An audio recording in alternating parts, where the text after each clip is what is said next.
सटवाजी बाबांची शपथ घेऊन या ठिकाणी आपल्या पूर्व भागाला शब्द दिलाय की नक्की सटवाजी बाबांच्या आशीर्वादानं, आपल्या मुक्तादेवीच्या आशीर्वादानं या पूर्व भागाला पाणी आणण्याचा प्रयत्न करणार म्हणजे करणार। आणि मग त्या दृष्टिकोनातून आम्ही पावलं उचलायला सुरुवात केली। योगायोगानं तुम्ही मला निवडून दिलेला शब्द पूर्ण करण्याची जबाबदारी पहिल्या दिवसापासून माझी राहिली। आणि ज्या पहिल्या अधिवेशनामध्ये 2 प्रश्न पहिल्यांदा मांडले, त्यामध्ये ज्या माऊलींच्या एकादशीला मला एबी फॉर्म मिळाला, ज्या वारकऱ्यांमुळे मला या ठिकाणी या तालुक्यामध्ये आमदार होण्यास मदत झाली, तो इंद्रायणीचा प्रश्न, इंद्रायणी स्वच्छता निर्मूलनासाठी त्या ठिकाणी काम व्हावं म्हणून प्रश्न मांडला।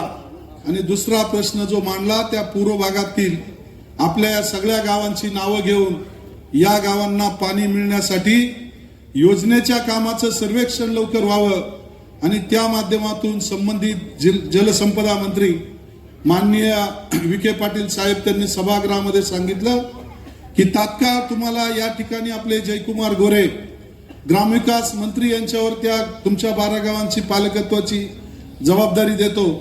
आणि त्या माध्यमातून खऱ्या अर्थानं आपल्या कनेरसरला आमदार झाल्याच्या नंतर 3ऱ्याच महिन्यामध्ये त्या ठिकाणी आपली मीटिंग लागली, सर्व अधिकारी त्या ठिकाणी आले आणि त्या गोष्टीला वाचा फोडली गेली। आणि तेव्हापासून ती योजना टप्प्याटप्प्याने सर्वेक्षण असेल, इस्टिमेट असेल, कशी करायची त्याबाबत आपल्या निमगावच्या बंधाऱ्यामधून त्या ठिकाणी उपसा सिंचन योजना करायची।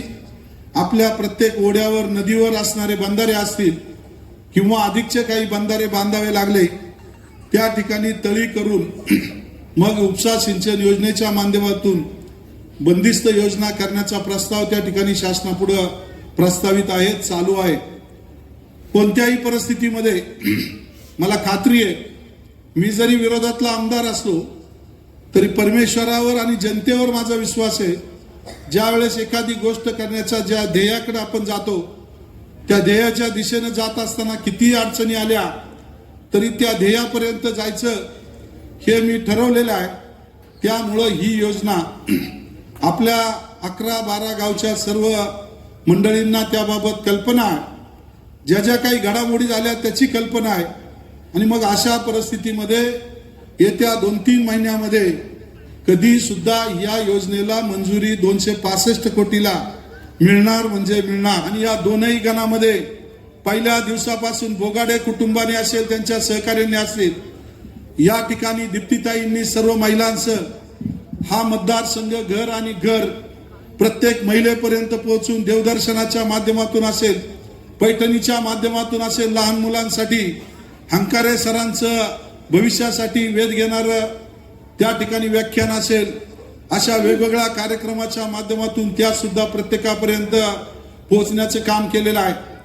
बोगाडे परिवाराचं सुद्धा नातं होतं या परिसरामध्ये आणि पंचक्रोशीमध्ये खूप मोठ्या प्रमाणामध्ये आहे। त्यामुळं त्यांचे नातेवाईक, माऊली शेठचे नातेवाईक, दिलीपराव डुबे यांचे नातेवाईक, त्याचबरोबर दिलीपराव डुबेंचं गाव खरपुडी गाव आणि या ठिकाणी गुळानी गाव, आणि विशेष करून ज्या शिवसेना उद्धव बाळासाहेब ठाकरे या पक्षाकडून हे 3 उमेदवार उभे आहेत, आजपर्यंत आपल्या पूर्व भागाचा इतिहास आहे की या पूर्व भागामध्ये भाऊ कुणी रुपया देऊ अगर न देऊ, उमेदवार येऊ अगर न येऊ, पण शिवसेनेच्या ज्या ज्या उमेदवारांनी निवडणूक लढवली त्या उमेदवारांना मताधिक्य देण्याचं काम या पूर्व भागातील शिवसैनिकांनी केलेलं आहे। आणि मग मला खात्री आहे की या जिल्हा परिषद गटामध्ये माझ्या गटातील पूर्वीच्या काळूस सांडवरवाडी गटातील जवळजवळ 11-12 गाव आहेत। मला त्या गावांवर विश्वास आहे। आणि पूर्व भागातील आपली जी नव्यानं पूर्वीच्या पानसरेताईच्या गटातली जी गाव आलेत, या गावांचा सुद्धा मला विश्वास आहे। कारण स्वर्गीय नारायणराव पवार असतील, स्वर्गीय माजी आमदार सुरेश भाऊ गोरे असतील, आणि त्याचबरोबर माझ्या विधानसभेच्या निवडणुकीमध्ये आपण या पूर्व भागातील 11-12 गावांनी मला जवळजवळ 80% मतदान देऊन विधानसभेवर 52,000 मताच्या मताधिक्यानं पाठवले, याची मला जाणीव आहे।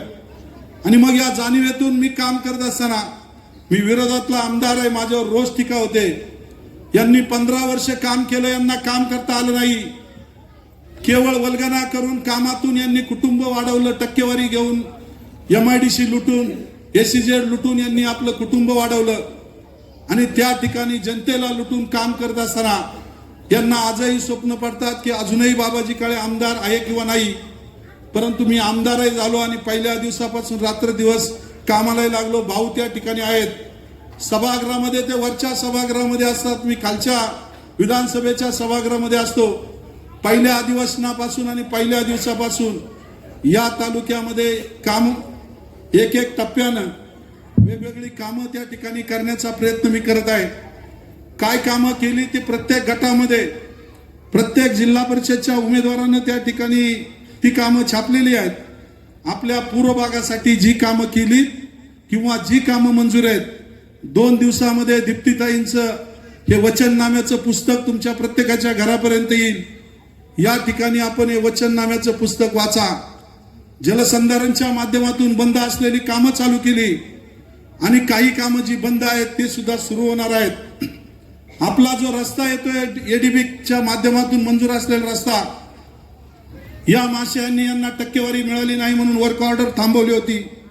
मी आमदार झाल्याच्या नंतर त्याला निधी मिळवून दिला आणि ते सर्व रस्त्याचं काम गेले 4-5 महिने स्पीडमध्ये सुरू करण्यासाठी वारंवार आठवड्याला आढावे घेऊन त्या कामाचं स्पीड वाढवलेलं आहे.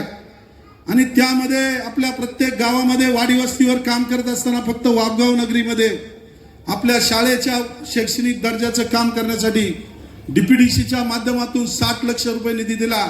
त्या कामाची सुरुवात झाली असावी माझ्या मते.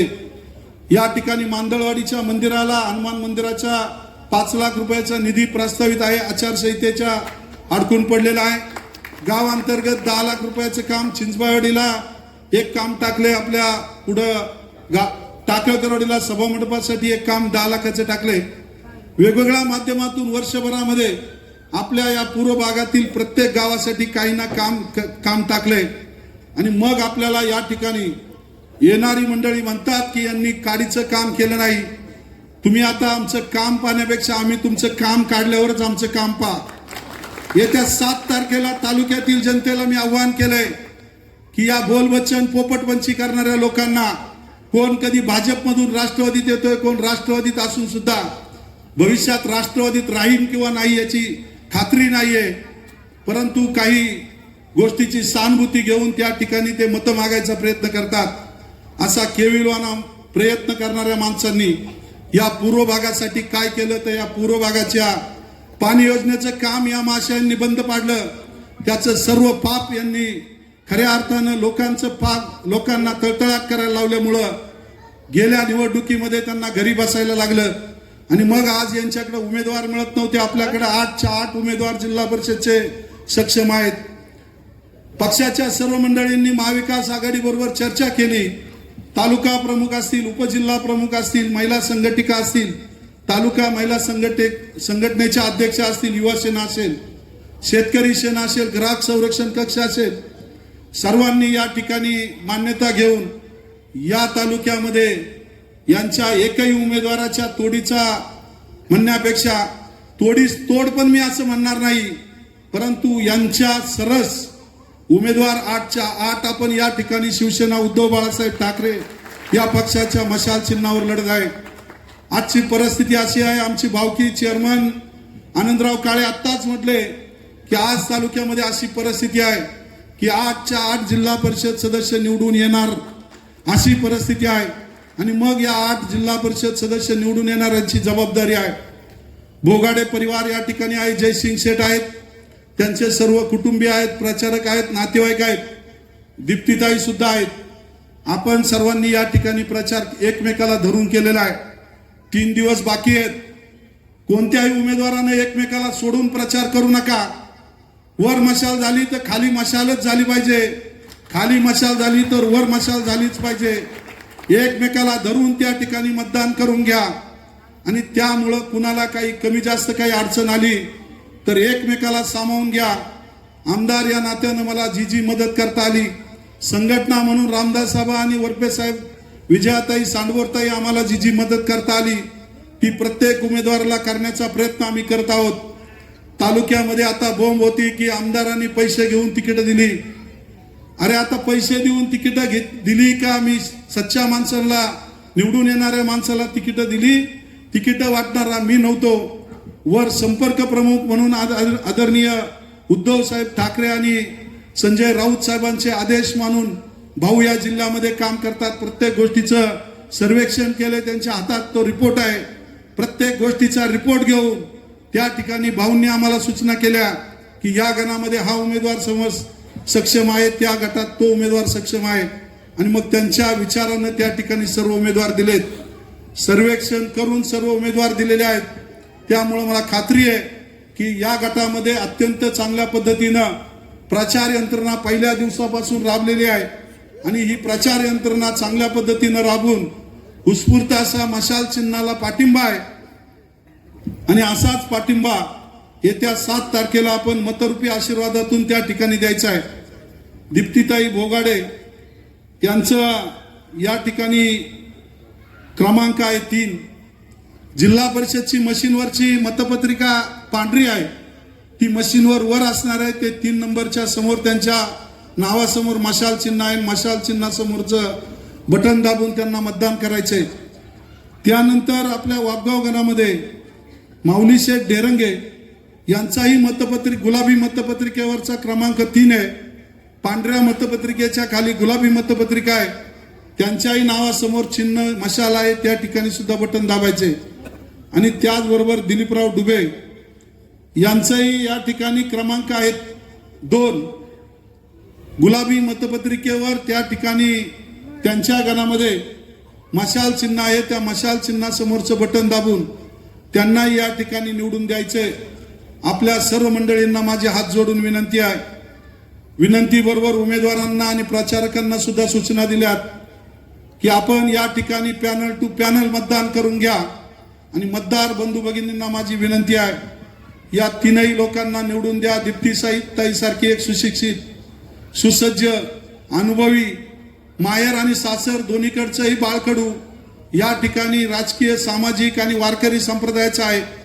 अशा एका महिला जिल्हा परिषद सदस्य म्हणून गेल्याच्या नंतर त्या नक्की जाणार तर आहेच, परंतु एक दिवस तुम्हाला असा मिळेल की 73 जिल्हा परिषद सदस्यांमध्ये दीप्तीताईंनी खेड आपल्या या गटाच्या वतीनं आणि खेड तालुक्याच्या वतीनं, शिवसेना पक्षाच्या वतीनं तालुक्याचे प्रश्न या ठिकाणी मांडण्यास त्या अत्यंत प्रभावी आहेत.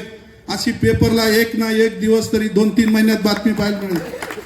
आणि मग अशा जिल्हा परिषद सक्षम उमेदवाराबरोबर 2ही आपले सुशिक्षित आहेत. दिलीपराव डुबे जरी गाडा मालक असले तर ते MA झालेले आहेत.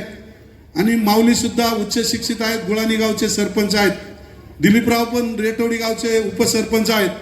आणि मग अशा पद्धतीनं हे सर्व ब्रॅकेट येत्या 7 तारखेला आपण पॅनल टू पॅनल मतदान करून त्यांना या ठिकाणी सहकार्य करावं, मतरूपी आशीर्वाद द्यावेत अशी आपणा सर्वांना विनंती करतो आणि थांबतो. रामकृष्ण हरी.